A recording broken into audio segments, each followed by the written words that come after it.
anything about those. No. So, but yeah, dude, cow farts. Slate, one of my favorite lib rags. You got Slate and Salon, and go down the list. I love to read these things sometimes because it just shows you how leftists think. But yeah, Slate is imploring Obama to crack down on cow farts, dude. Okay. How exactly? Now, I have seen there was oh gosh, it was last year sometime. I think the guy's actually one of the partners in the whole wellness co-op. Came up with a device to capture the methane and recycle the methane from cow farts. You know what? I actually did a while back read a headline on that. I did not click, and I don't know how that would happen. I mean, you have little devices attached to them, No, or, you or click by just pressing the little button on the. Oh, you mean okay? Sorry. yeah, Go ahead. yeah, yeah, yeah, yeah, yeah. Anyway, did I send you this link? I thought I sent this to you. Yeah, I'm looking at it right now. All right, so the whole thing again being methane, folks. And the picture, the picture on Weasel. You know what? I will say this is as I'm looking at this cow, there is one thought that comes to mind, and that is it looks delicious.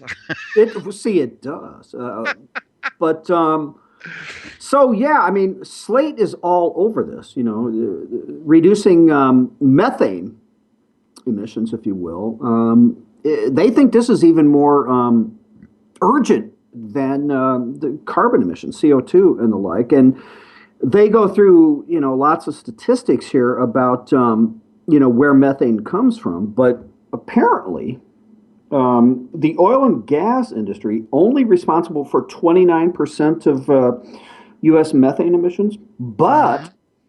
agriculture, as they say it, and then of course we know what they're talking about. 34% of the country's methane emissions, and it's funny because they they in their article refer to cattle belches and manure pits, but we know what they're really talking about. Right? Oh my gosh, I can't even believe it. Well, dude, Um, here's where, this is where you need to pay attention. This may have to be a new cause of ours. Each dairy cow contributes about as much to heating the planet every year as does a mid-sized car.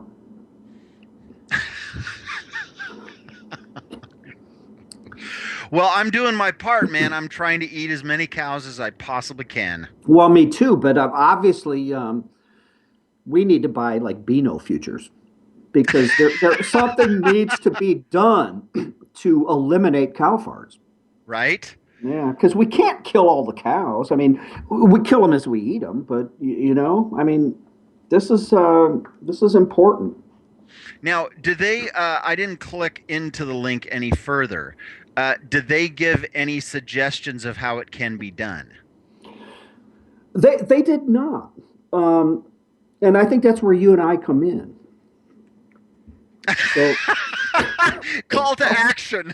yes, I think we need to sit down with Slate and advise them on their next article on this and how to yeah, come up with some solutions because this is definitely warming the planet as we speak. I don't know how close you are to farms and cows, but I'm guessing even in the areas, particularly the areas closest to the cows, that it's really hot. So this has got to be dealt with, dude. So we may have to. Well, the Inland Empire, just a little bit east of here into Riverside County, used to be huge swaths of land for dairy farming. I mean, there were dozens and dozens of dairy farms just east of here. And Okay. used to be when you'd go out into Corona or the city of Riverside or some of those areas out there, you could smell cows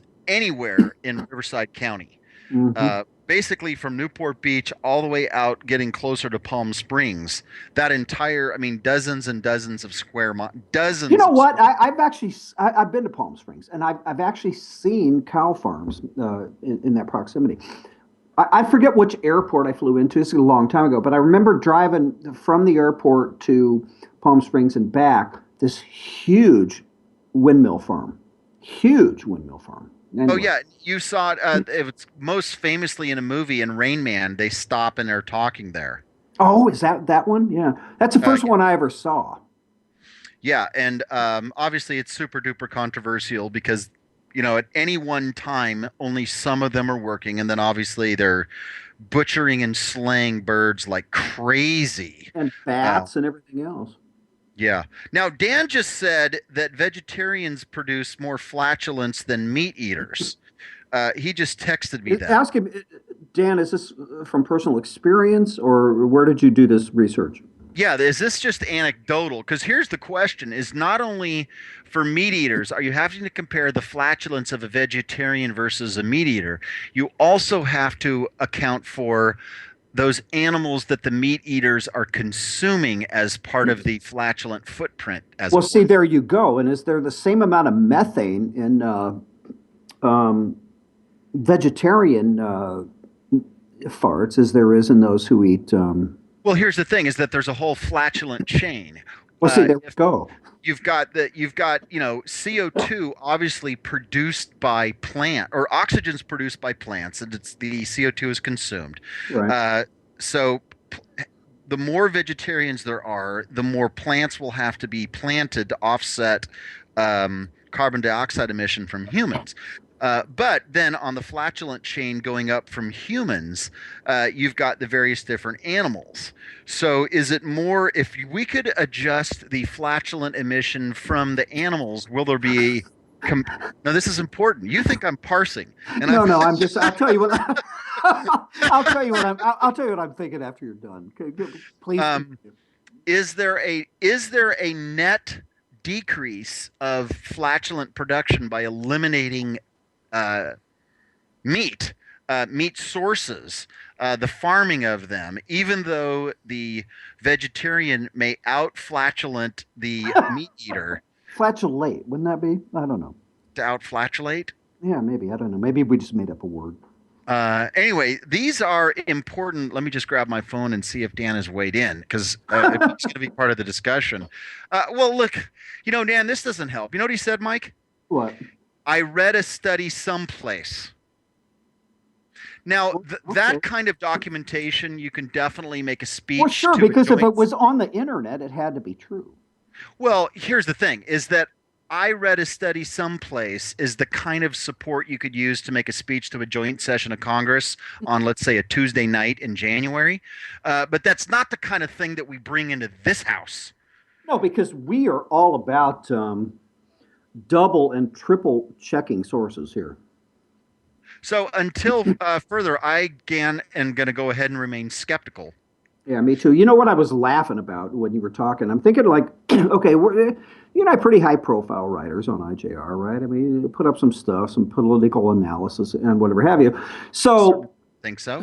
yeah, exactly. So someone is recommended by a friend, dude, you got to listen to their show. You know that they are just cutting edge political analysis. So yesterday, they kind of randomly tune in to see what's going on, and we're doing an in-depth analysis of pie, right, and cookies and cake and whatever have you. So they, huh? So they all, maybe it's an off day. So then they tune us out, and then they tune in today, and we're talking about cow farts. So yeah, I love it. Oh my gosh, that's so awesome. Okay, you know what? First of all, we just exchanged. Well, I had to tell him to go do something to himself at one of his comments here. But he did send me an article and this is in the. Oh, Mike, you probably already subscribed to this blog. It's called The Happy Herbivore. Oh, exactly. Um, let's see here. There are tricks you can. Okay, this doesn't directly address the issue, Fitzgerald.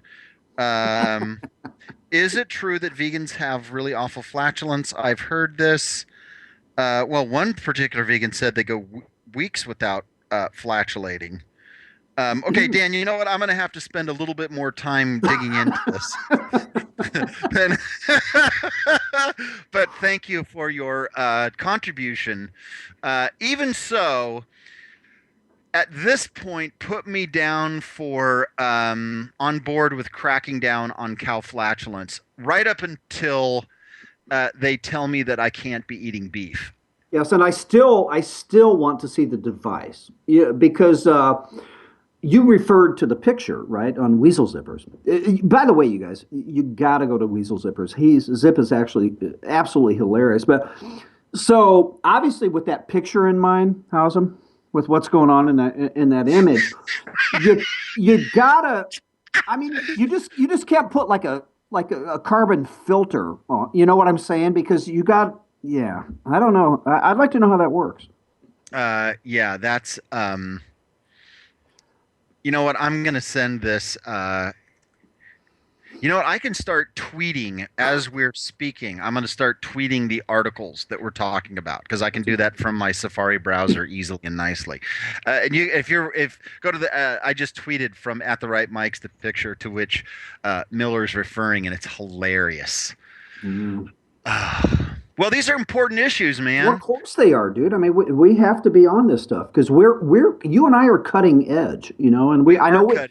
I know we got a lot on our plate, dude. But this is just something else we got to make room for. Speaking of cutting edge, in terms of money being wasted, etc., did you see the other article that I sent you about how much money the federal government spent looking at gay hookup apps? I love every second of it, and this is money well spent, folks. This is $432,000, as Hausum says, studying gay hookup apps. Man, what's with that? Okay, so here's the deal: is apparently there's an app called Grinder, Grindr. It's a GPS dating app. That's but by the way, I mean I don't even want to think about that name, but go ahead. Well, the other ones are what are the other? There's a handful of different apps, but it's Scruff and Manhunt are the two other apps. Odd. And what they're doing is they spent to determine whether or not it increases the likelihood of engaging in sexual behavior.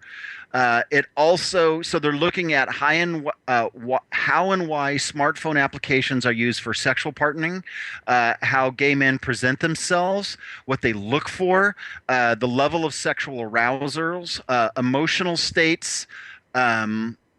What their experience has been, and Uh-huh. insights into how sexually risky